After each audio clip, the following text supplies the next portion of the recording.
अहिल्यानगर महानगरपालिकेच्या सार्वत्रिक निवडणुकीचा प्रचार सध्या शिगेला पोहोचला असताना शहरातील वातावरण मात्र अस्वस्थ करणारं बनलंय। निवडणूक प्रचारादरम्यान वाढत चाललेल्या हिंसक घटना, मारहाण आणि धमकावण्याच्या प्रकारामुळे नागरिकांमध्ये भीतीचं वातावरण पसरलंय।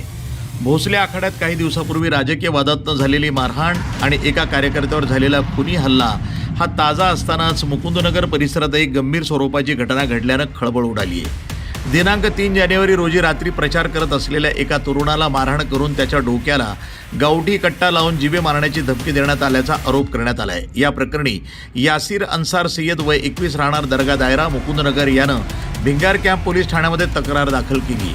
फिर्यादी यासीर हा त्याची मावशी शेख नसीम खान साहेब यांच्या प्रचारात सहभागी होता।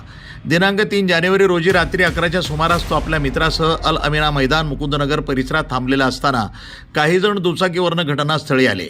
फिर्यादीच्या तक्रारीनुसार प्रभाग क्रमांक 4 मधील एका उमेदवारासह त्याचे समर्थक हातात लाकडी दांडके घेऊन आले होते।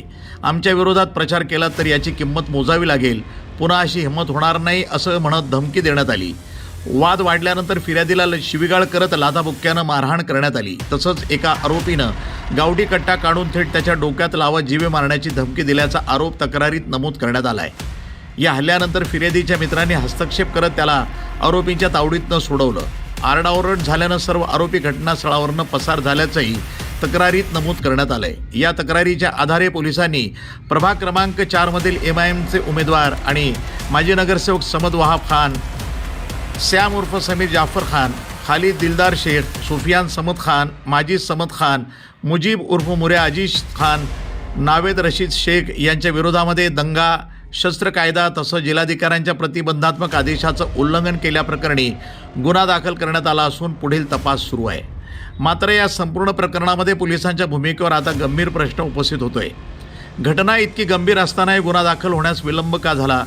गावठी कट्टा वापरून जिवे मारण्याची धमकी दिल्याचा आरोप स्पष्ट असतानाही वाढीव आणि कठोर कलमं तात्काळ का लावण्यात आली नाहीत असा सवाल नागरिक विचारतायत। विशेष म्हणजे पोलीस मुकुंदनगर इथं यापूर्वी 2016 साली झालेल्या गोळीबारासारख्या एखाद्या गंभीर घटनेची वाट पाहत होते का असा थेट प्रश्नही उपस्थित केला जातोय। पोलिसांनी कोणाच्या दबावाखाली काम केलं का की काही विशिष्ट राजकीय व्यक्ती किंवा गटांना अभय दिलं जातंय अशी चर्चा शहरात सुरू आहे। निवडणुकीच्या पार्श्वभूमीवर घडलेल्या या घटनेमुळे पोलीस यंत्रणेच्या निष्पक्षतेबाबत नागरिकांमध्ये संभ्रम असून पोलीस कोणाच्या दडपणाखाली काम करत आहेत का असा सवाल नागरिक खुल्या विचारत आहेत। या सर्व प्रश्नांची उत्तरं अद्याप मिळालेली नसून नगरकर अनुत्तरित आहेत। दरम्यान अहिल्यानगरमध्ये यापूर्वीही महापालिका निवडणुकीच्या पार्श्वभूमीवर केडगाव इथं दुहेरी हत्याकांड घडलं होतं। 7 वर्षापूर्वी झालेल्या या घटनेनं राज्यभर खळबळ उडवली होती। सध्याच्या वाढत्या हिंसक घटनांकडे पाहता पोलीस प्रशासनानं अधिक सतर्क राहून निष्पक्ष आणि कडक कारवाई करावी अशी मागणी नागरिक आणि विविध स्तरातनं होतीये।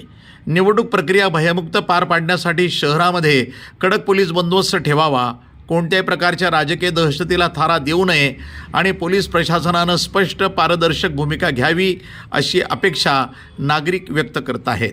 News today 24 Ahilyanagar.